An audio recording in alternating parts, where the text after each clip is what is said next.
It affects our immune system, mental health, digestion, cardiovascular system, and it is responsible for either encouraging or decreasing our risk of certain diseases such as cancer. What is it? It's our gut, often referred to as our microbiome. And we're going to talk all about it today and how you can improve yours. Hello, and welcome to Living Well with Robin Stoloff, empowering you to live a healthier life. I'm very excited to welcome our guest today. Georgia Saylor is a dietitian, nutritionist, and owner of Vitality Nutrition and Wellness Center in Linwood. Thank you so much for being here, Georgia. You're welcome. I'm super excited to be here. I love this topic because I so many of know us. you do. And over the past, I don't know however many years recently, I think we've been really focused on this issue a lot more. People didn't realize how important our microbiome and gut health was in the past. So let's just talk a little bit about what it does and then get into, what we can do to improve it. Okay. So basically, when we're talking about the gut, basically it's one big ecosystem. There's over 500 species of bacteria, which equates in our bodies about 3 pounds of weight in our body. So there's over 100 trillion microbial cells.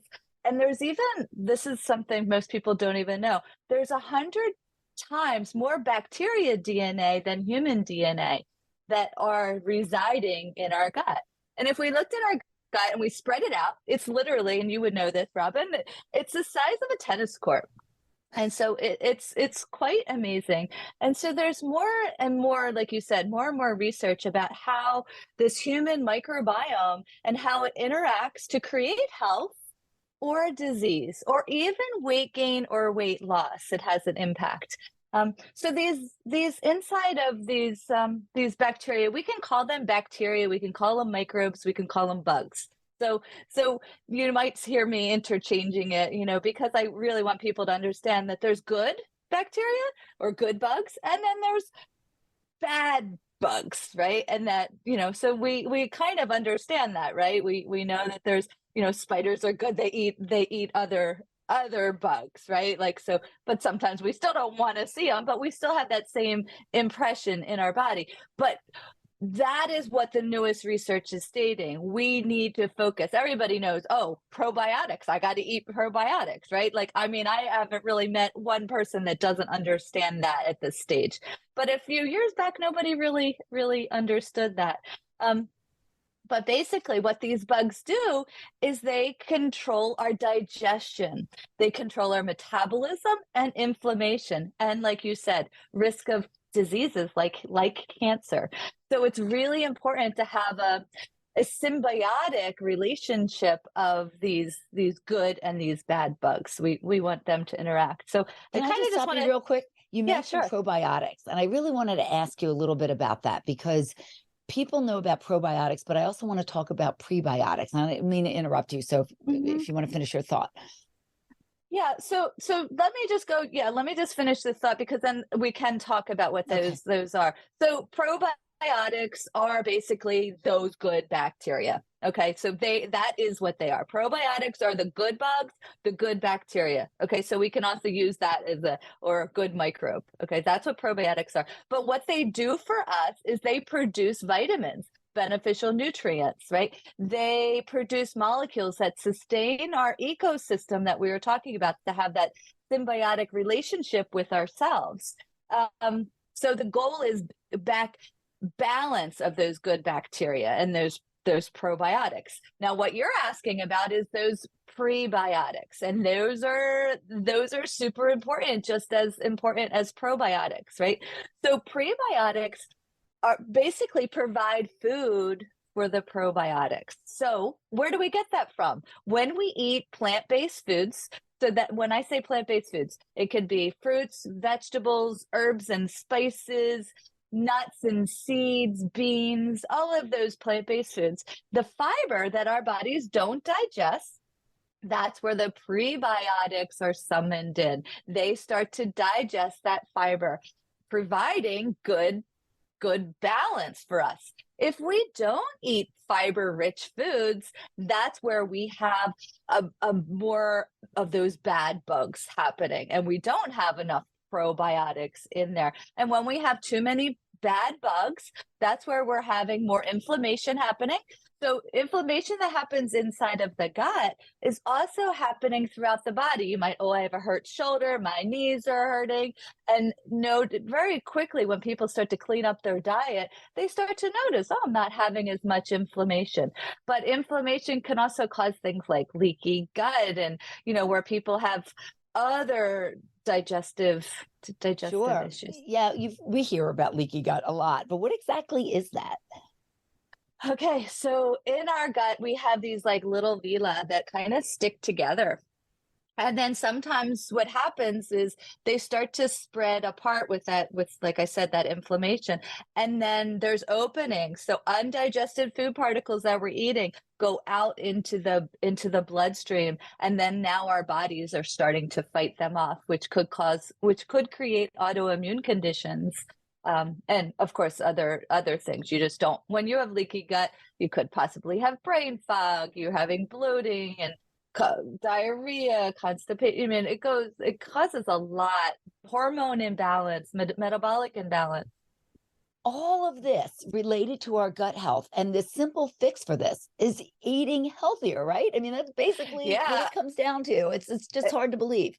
Yeah. So, and when we talk about eating healthy, right, we really want to focus on eating a variety of foods. Okay. So I want to kind of, yeah. So we want to focus on a variety of color, and fiber rich foods. But we also want to, this is another really important facet that people really discount, is manage and control our stress.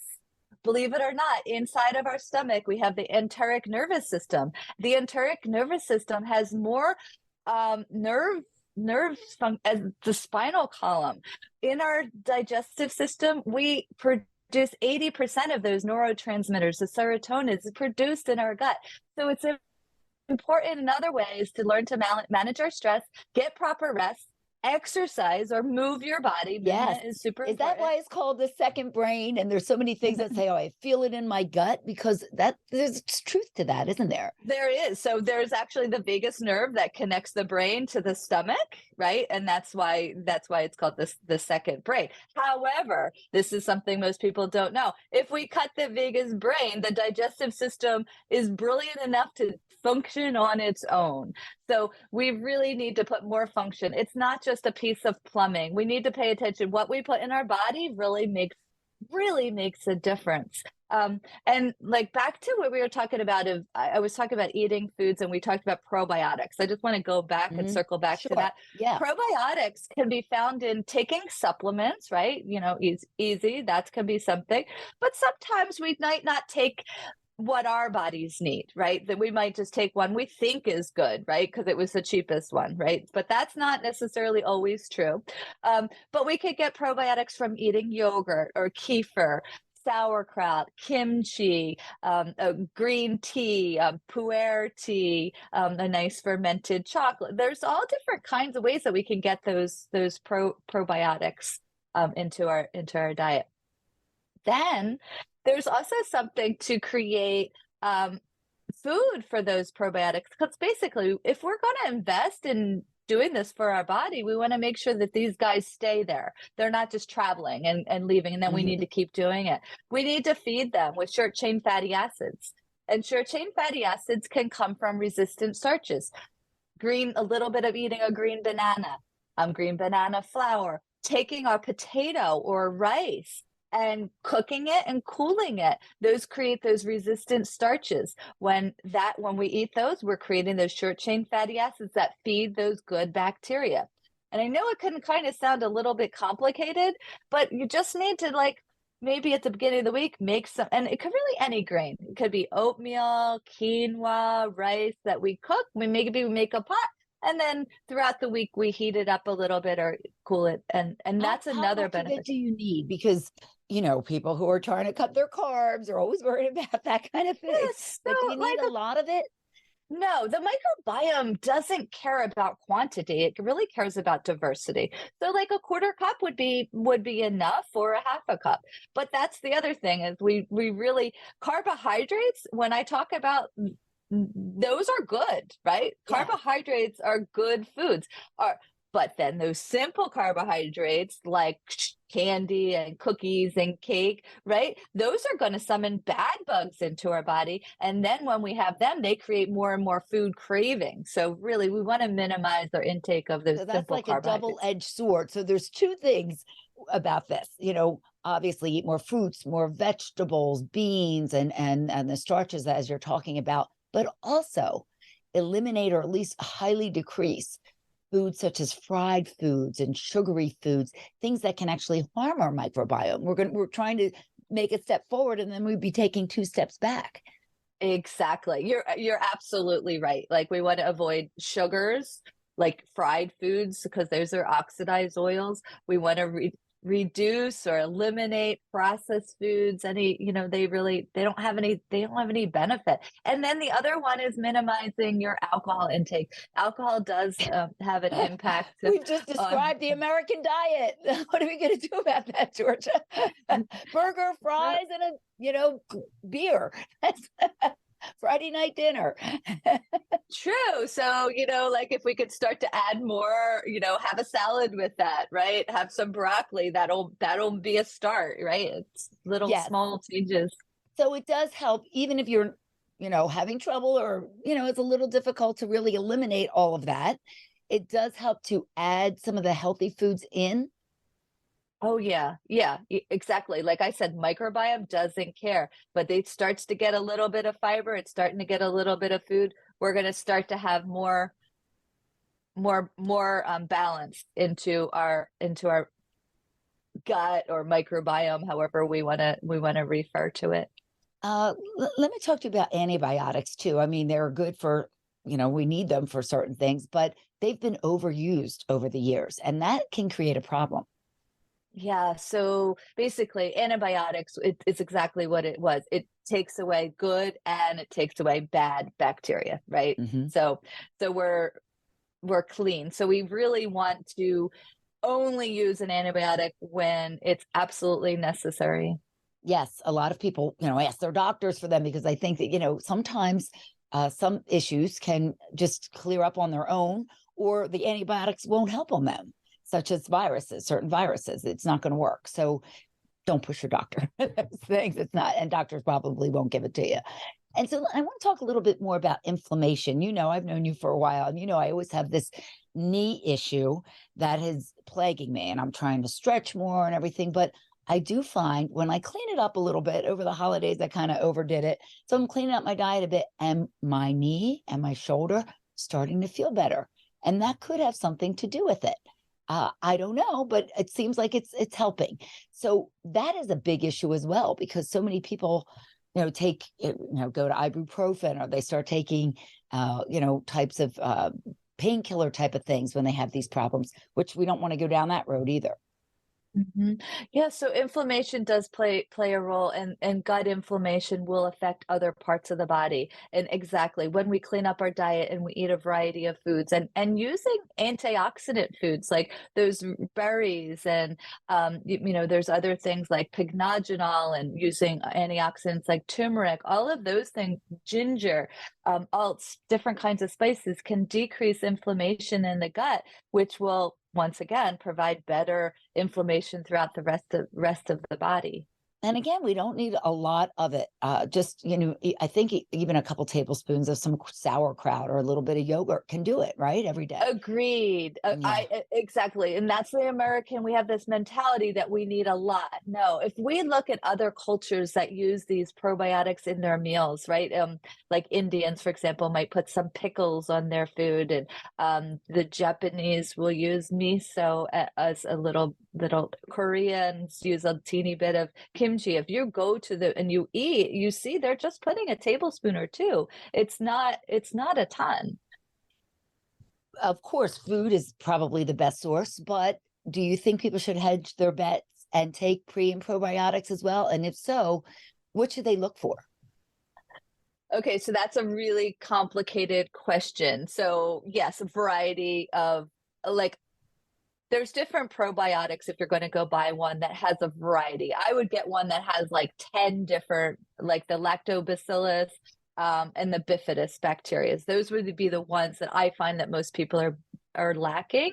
The prebiotics, so you can get like different formulations, but you can also get that from eating a variety of foods. But like marshmallow root and slippery elm and dandelion and chamomile and peppermint oil and more. There's all different kinds. But if you really wanted to learn more that's for you, what your body would be best beneficial, I think doing a nice gut microbiome test. Like at Vitality, we do something called the Gut Zoomer, and that's like it's a stool test, and then we get a chance to actually read what's best for you, and then but like I said, you can go and find a well-rounded probiotic. Don't just get an acidophilus, or don't just get like a bifidus. Like get a well-rounded one, because you're Hmm. gonna do much better with that. But for But there people are who are experiencing real issues, that test sounds very interesting because you can really pinpoint what's needed for you. Talk to us a little bit about that and maybe some of your clients who have used it. So I have seen so much success with that test because they have tried so many things. They've gone to so many GI doctors and trying to figure things out. But this is like literally individualized, so you're actually getting to see you. So it tests many different things, but it tests your digestive sufficiency. So whether or not you're lacking on your food enzymes, your enzymes to digest food, you get to see if you're having fat malabsorption. So you're able to see like, okay, what do I actually need to do to improve my digestion? You're able to see how much inflammation is in your gut and what you can do about that. Whether it's starting to, a lot of times I'll see people very lacking in one of the bacteria called Akkermansia, and Akkermansia can really be corrected by eating red foods. So then that will decrease inflammation. So even if somebody doesn't do the test, I a lot of times will say eat some cranberries or raspberries, some tart cherries, even if they're dried, right? That could be something that people can do. Then the test actually looks at your probiotics. You get to see the different bacteria and where there might be out of balance, where you might not have enough or where you might have too much. Um, and yes, I have seen, like right now, I'm working with a client that was really sick after having COVID and Oh. caused many other things. And we are making, really great progress with him. Can you do this online as well? Can you talk, send someone the test, get the results, and work with them online as well if they can't Oh make it yeah. in? Yeah. Oh yeah, yeah, you can. Yes, I mean, you can, whether or not you choose to do it through us at Vitality, there are other ones, other companies that do that. Hmm. But yeah, it can be 100% um, virtual. Virtual. Yes, that's great. Well, I must live a boring life because to me that's so exciting. That's really like I want to know this about myself because it can fix so many things. I mean, it affects so much. I've talked about my knee, but even sleep issues or brain fog. I mean, there's so many things that, Memory. yes, everything. And just to know something like that, it just seems kind of important. It's unfortunate that it's not part of, when we get our annual blood tests. It would be great if we did that as well. I It seems think like so, it but I should be. think there will be in the future when there's more and more research and they start to see. I mean, it'll save the medical establishment billions of dollars if we started to look at life like that. But this culture is not really looking at nutrition as an important facet either, even though it's contributing to 80% of lifestyle of diseases. Absolutely. As well as you mentioned, our stress and our activity or lack thereof, how much physical Hmm. activity we get. But, in my mind, I've been doing this for, I don't know, over 30 years. And I just really feel we have so much control. There's some things we can't control. There's certain genes, there's our age, there's certain things that we cannot control, but there is a lot that we can control. Every bite that we put into our mouth, our decision whether to move our bodies or not move our bodies, our way of managing stress. I mean, everybody has stress, but there's ways to manage it. I mean, there's a million and one apps now out there for stress management and meditation and yoga, whatever, or just doing something you love to do, finding time for yourself. There's so many different ways to find that. We just have to make the choices, don't you think? I agree with you 100%. That, like, to me, like, that's just as important as putting good foods in our body, because if we're not doing satisfying work or satisfying activities, we're not as apt to put good foods in our body. It all goes together. Managing our stress, loving our day, cherishing our day makes a big difference. But I do want to just add something to what you said. We are individual and we have our own genetic makeup. Believe it or not, when our microbiome, the balance of that symbiosis is we can turn on the good benefits of the good DNA, so our DNA behaves really well. Right. And just like vice versa, when we're not putting good foods in our body and not having, when we have dysbiosis of our microbiome, that's when our genes turn off and express and they behave badly, so causing diseases. So believe it or not, like I said at the very early, our DNA makes a difference, but how we take care of our own microbiome. That is really a good point. I spoke with a Harvard professor, a very intelligent man who actually was the first one to identify the first three genes in Alzheimer's disease. So this guy knows his stuff. And he Wow. actually talked about that. He said, there's only a little bit of, what we get from our family that you can't change. Certain DNA you cannot change, but there's a lot we can change just by the choices we make, the lifestyle we lead, what we put into our bodies, and just our overall health. And I found that to be fascinating, because there's some people that just think, oh, well, that was in my family and it's going to happen to me and there's nothing I can do about it. But they're finding that's not Exactly. true. It's not. We need to be our own CEO of our own health, right? Like we really do. I love that. I love that. I'm going to steal that, Georgia. CEO of Okay. our own health. I'll attribute it to you. So I'm sure you have lots of this information on your website, and you talk with people, you work with people one-on-one and in groups, virtually and in person. So where can people reach out to learn more? So our website is vitalitynutritionandwellnesscenter.com.